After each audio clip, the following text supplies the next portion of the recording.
Ein Film, der zu spät in einem Franchise herauskam, das seinen Höhepunkt bereits überschritten hat, nichts mehr außergewöhnlich Interessantes zu bieten hat und mittlerweile nur überflüssige Nostalgie und mittelmäßige Actionsequenzen liefern kann. Heute geht es um Terminator Dark Fate.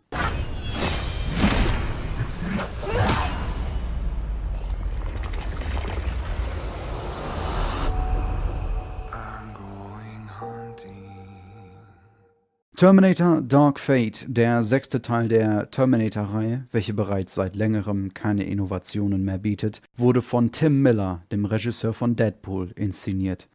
Der Film ignoriert die 3 Fortsetzungen nach Terminator 2. Wie auch beim letzten Jahr erschienenen Halloween wirkt dies wie ein Versuch, das Franchise von neuem aufleben zu lassen. Aber leider vergeblich. Dieses Mal haben wir 2 Personen, die wieder aus der Zukunft kommen und versuchen, sich gegenseitig wegen einer bestimmten Person, die die Zukunft verändern soll, zu töten. Einer spielt hier den Terminator, während der andere als Beschützer fungiert. Egal, wie sehr dieser Film versucht, dem Publikum zu zeigen, dass seine Handlung anders ist, haben wir bereits alle oft genug jene Handlung nur anders verpackt gesehen.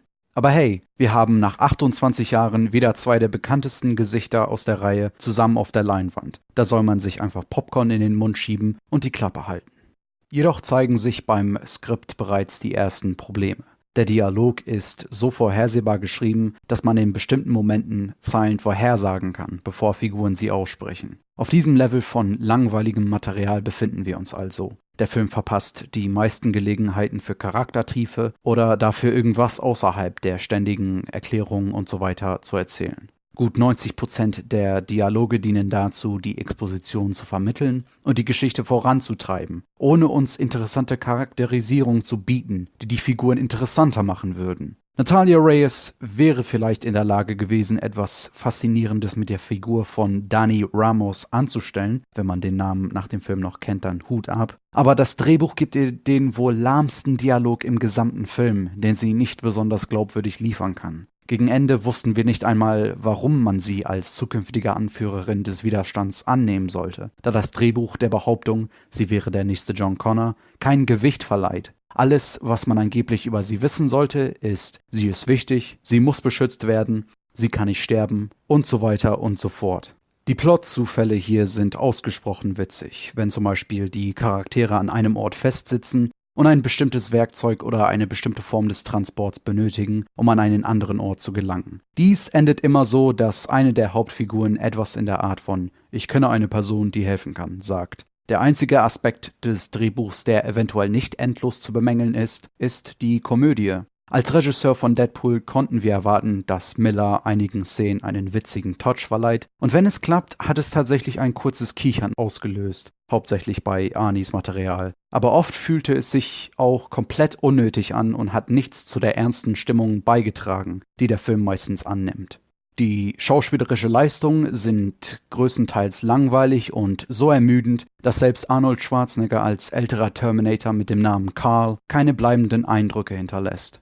Wie talentiert Schauspieler wie Mackenzie Davis und Natalia Reyes auch sein mögen, das Material, welches man ihnen hier zur Verfügung stellt, wirkt sich einfach nicht zu ihren Gunsten aus. Gabriel Luna war wohl unser Lieblingscharakter der ganzen Tortur, da die klare Entschlossenheit seiner Figur, die Helden zu töten, tatsächlich das glaubwürdigste am ganzen Stück war. Und wir wollten ihn in einigen Szenen sogar anfeuern, in der Hoffnung, dass er diesem Tratsch ein Ende setzen kann. Linda Hamilton versucht Sarah Connor auf grimmige, aber verletzliche Weise zu spielen, wie sie es in Terminator 1 und Terminator 2 getan hat, was definitiv in Ordnung ist, aber da die Regie nicht annähernd auf dem Niveau von James Camerons ist und der Dialog ebenfalls nicht erwähnenswert ist, verliert sie leider viel an Tiefe, was sie eher zu einer zweidimensionalen Nebenfigur macht, die lediglich als weitere helfende Hand fungiert. Die Action-Szenen in Dark Fate, wie hektisch geschnitten und unbeeindruckend sie auch sein mögen, sind im Endeffekt einfach passabel. Sie sind keineswegs auf dem Level von dem, was Cameron in den ersten beiden Filmen alles kreiert hat, aber es gibt definitiv ein gewisses Gefühl der Dringlichkeit für jede actionreiche Situation.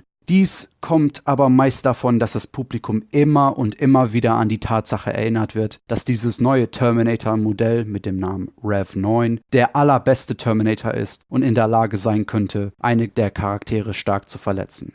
Wie in allen guten Actionfilmen taucht er aber meist nur in Situationen auf, in denen die Charaktere sich schon in Gefahr befinden. Er springt etwas herum, verleiht den Helden ein paar Kratzer und blaue Flecken und lässt sie letztendlich um ein Haar entkommen. Die CGI-Effekte, die in diesen Szenen zu sehen sind meistens sehr auffällig. Es sah nie überzeugend aus, wenn eine Figur als völliges CGI-Modell eingefügt wurde, aber es funktionierte in bestimmten Situationen wie in solchen, wo sich das Skelett des Rev-9 vom menschlichen Körper trennt, um von 2 Stellen gleichzeitig angreifen zu können. Eine kleine, aber nette Idee. Die Kameraführung ist letzten Endes ausreichend, wenn auch nicht sehr einprägsam. Die Orte, an denen einige Action-Szenen abspielen, sind gut gewählt und nicht total vergesslich.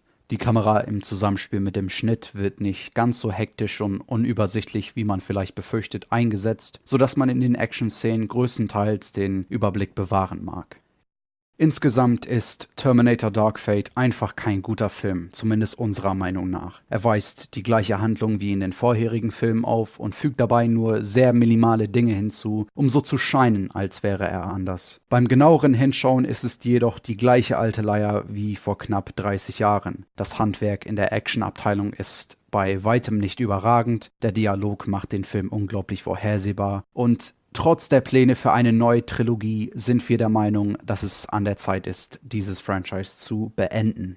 Der Film fühlt sich an wie in der Zeit verloren. Vor knapp 30 Jahren waren die ersten Terminator-Filme noch etwas komplett Neues, was der Kinozuschauer so niemals erwartet hatte. Doch heutzutage kennt man jene Art von Film nur zu gut. Und ohne die hier fehlenden Erneuerungen bietet der 6. Teil der Reihe einfach keinen Mehrwert. Neue Filme in der Reihe können mittlerweile keine Richtung mehr einnehmen, die nicht schon vorher eingenommen wurden. Außer der endgültige letzte Teil, der die zukünftige Schlacht zwischen Menschen und Maschinen vernünftig darstellt. Wir haben bereits in den ersten beiden Filmen einfach so gut wie alles bekommen, was wir von so einem Universum brauchen. Für uns schloss schon Jonathan Mostows Terminator 3, wie enttäuschend er auch sein mochte, die Reihe gut ab. Und alles danach ist nichts weiteres als überflüssig. Wir geben Terminator Dark Fate letztendlich 3 von 10 Punkten, was unserer Meinung nach noch relativ großzügig ist.